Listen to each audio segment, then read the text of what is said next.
dakuin natin si Claire Castro, Attorney Claire Castro, at si itong isang Castro, no? Na congressman, at si BP Sara.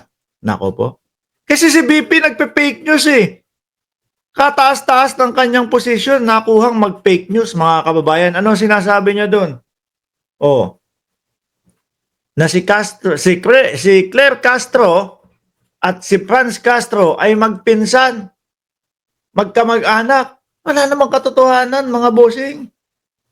Nagtataka ako, Vice Presidente. Fake news ang hatid. Magpinsan si Claire Castro at si Franz Castro. O eto po, sumagot po yung dalawa, mga kababayan. No, unahin natin si Franz Castro. Ano ang sagot niya sa Vice Presidente? Whether magkamag-anak kami o hindi ni Yusek Claire, that is not the issue. Correct naman ho. Kasi ang Vice Presidente, inililigaw niya eh. No, yung pag-uusapan. Ipinupunta niya doon sa mga ibang tao yung pag-uusapan. Pero ang tunay na issue dito, mga kababayan, confidential funds. No? Yung pagbabanta sa Pangulong Bongbong Marcos, sa asawa ng Pangulo at sa pinsan ng Pangulo. Yung mga bribery, yung meron pong mga sobre na naglalaman daw po 25 hanggang 50 mil. At isa nga daw po si Pebbles Talakera o si Mami Pebs ang nakatanggap ng 15 mil ng sobre. Yun po lahat ang pinag-uusapan dito. Pero dahil ang nakikita ko sa kanila, hindi nila kayang sagutin yung mga katanungan sa kanila. No? Ang restback ho nila, mga kababayan, ad hominem. O, sabi ni Shiro Kansaki, ad hom na yung ginagawa ni BP Sara. Correct. Di ba? Sabi ni Mai Sharona, talagang may criminal mind. Parang magpapapatay lang ng manok. Mamaya pag-usapan natin yan. Grabe ho yung sinabi ni Inday Sara Duterte. Grabe din ho yung ginawa ng ating Vice Presidente. Yung tipo ho bang iwe-welcome mo.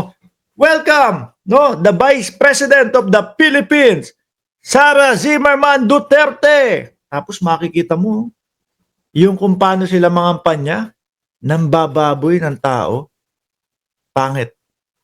Pangit to. Hindi mo naringgan ng kanilang plataforma. Ang pangangampanya ho nila, paninira ng tao, panghihiya ng tao, at ano pa ho, sama nyo na yung pagpapatay ng tao. Sabi ni Yaya Ning, Simba na Mark, bukas sisimba tayo. Okay.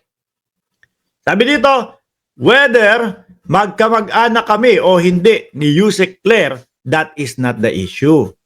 You, BP Sara Duterte, no, should be, asan ba?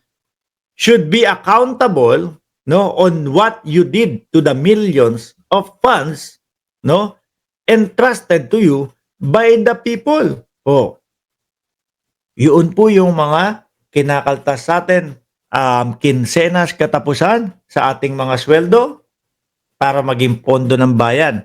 Yun pong mga tax na binabayaran natin doon sa ating mga binibili, magiging sama-sama po yun, magiging pondo ng bayan.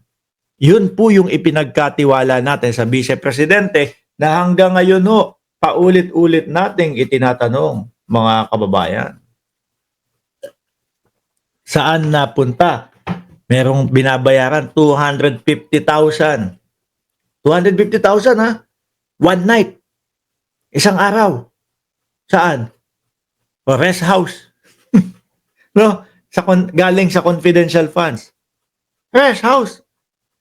Sabi, pinag-aralan nila, rest house, 250,000. Isang pinakamagandang pinakamagandang bahay nga. Nasa mataas o mahal na subdivision, 80 mil, 100,000. Isang buwan na yun. Ito, 250,000. Isang gabi. Yun po yung mga tinatanong ng sambayan ng Pilipino. At yun po talaga ang issue dito. Diba, Shiro Kansaki? Tuloy natin. Do your oath to the people, no, with honesty and integrity. Ayan, manumpa sa taong bayan, sa mamamayang Pilipino ng may integridad, no? Huwag kang mag-asal pusit. Nako, yan na naman yung pusit. Ito si Franz Castro kasi nagsimula nagpasimula niyang pusit-pusit na yan mga kababayan Kaya si BP Sara, ayun, nabansagan na ho ng pusit mga bossing. O eto naman, kay Attorney Claire Castro o kay Yusek Claire Castro mga kababayan. Ano sabi dito? Eto, lakyan natin. Hindi ko mabasa Siguro ito po yung nakakalungkot. Bilang isang vice-presidente, dapat nanonood po siya ng mga press briefing. Parte pa din siya ng gobyerno Di ba? Pero ang inaatake niya, gobyerno. Mga kababayan, sumusweldo sa gobyerno. Ang inaatake, yung gobyerno. Okay lang ho sanang umatake kung may mga katotohanan No? Kaya lang po yung mga atake parang wala naman pong nakaakibat o naka-back up na mga ebidensya. Di ba? Pangit. Sumusweldo ka sa gobyerno, sinisiraan mo yung gobyerno. Pangit to, mga bossing. Tuloy. Niliwanag ko na po iyan minsan, no? At alam ninyo po iyan ang patungkol sa nasabing relasyon namin ni Congressman o Representative Franz Castro. Sabi niya, wala akong kaugnayan o hindi kami magkamag-anak ni Franz Castro. Kasi ang kayang ibanat lang ng isang vice-presidente natin, mga bossing, sakit lang, no? Yung hanggang dyan lang ho. Magpinsan niyang dalawang Castro na yan, etc., etc. Kasi nga, yung isa ay napapabalita na nasa side ng mga taga-bundok. Kaya ikinukonekta niya si Attorney Claire Castro. Magkaiba. No po? Iba naman ang ibanat ninyo. Huwag naman puro ganyan. Alam namin yan. Di ba? Sinabi ko po na kami po ay hindi magkamag-anak. Ipipilit ng mga DDS yan. Kasi yan lang ang kaya nilang ibanat. Di ba? Other than that, wala na pong iba, mga kababayan. Hindi nila kaya. No? Halos paninira at ad hominem lang po ang kaya.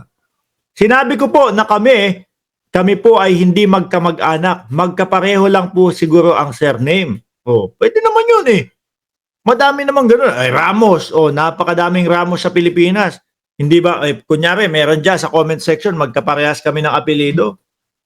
Ibig sabihin, magkamag-anak kami? Hindi naman no? Pero para doon sa mabababaw ang isip, no? Yung malalabnaw ang utak, ay magkamag-anak kasi magkaparehas ng apelido Ganon. Si Mabel Quinjo lumipat pa doon sa TikTok Pero kapag ka malalim mag-isip, ay hindi. Madami namang Ramos sa Pilipinas, pero hindi ibig sabihin magkamag-anak yung dalawa. Ganon mag-isip. Diba? Patuloy. Pero hindi ko po ikakahiya kung siya man po ay naging kamag-anak ko dahil siya po ay makabayan. Masasabi po nating makabayan, makatao rin po. Pero nagkataon lang po, hindi po kasi kami magkamag-anak. Sabi ni Lord Damang, sira ulo na yan si Sara Naku. Ayan nasa comment section. Sira ulo na yan si Sara May mental problem yan, no? Siya ang problema sa atin na wala namang diagnose to prove, kaya di siya pwedeng patalsikin. Sana naman yung doktor niya mabigyan ng gamot. Hindi ho natin kasi maiiwasan na isipin na ganyan ang ating vice-presidente. Biruin nyo ho mga kababayan, yun po mga hindi na dapat binabanggit, binibigkas, sinasabi. Alam natin, galit ang vice-presidente. Pero yung alam natin na hindi na dapat lumalabas sa publiko, unang-una, baka makasuhan ka. Pangalawa, baka maging dahilan niya ng impeachment mo, ayun, inilalabas. Patayan, putulan ng ulo, ganun